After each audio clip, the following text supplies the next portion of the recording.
Leader of opposition হিসেবে শুভেন্দু অধিকারীর জন্মছকটা দেখব 15/12/1970, 10:45 সকালবেলা, পূর্ব মেদিনীপুর। এই তথ্যের ভিত্তিতে তার জন্মছক যদি বের করি, কুম্ভ লগ্নে রাহুর অবস্থান তার বল বৃদ্ধির একটা সম্ভাবনা তৈরি করছে। সম্মান বৃদ্ধি হবে 2026-এ, আরো সংগঠনকে বাড়িয়ে তুলবে, বহুবিধ ও প্রচারের মুখ তিনি হবেন। এমন অনেক গুপ্ত রহস্য তিনি তার যে বিরোধী দল সেগুলোর থেকে তিনি উদ্ঘাটন করবেন, যেগুলো মানুষের মধ্যে একটা কিন্তু তার প্রতি আস্থা তৈরি করবে।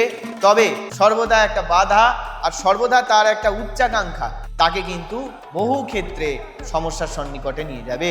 বর্তমানে শুক্রচন্দ্রের যে দশা বা প্রভাব তার উপর পড়ছে 2026, 27, 28, এই 3 বছর অবশ্যই তাকে শুভ ফল এবং সম্মান তাকে কিন্তু লাভ করতে সাহায্য করবে। রাজনৈতিক সফলতা তো আসবেই।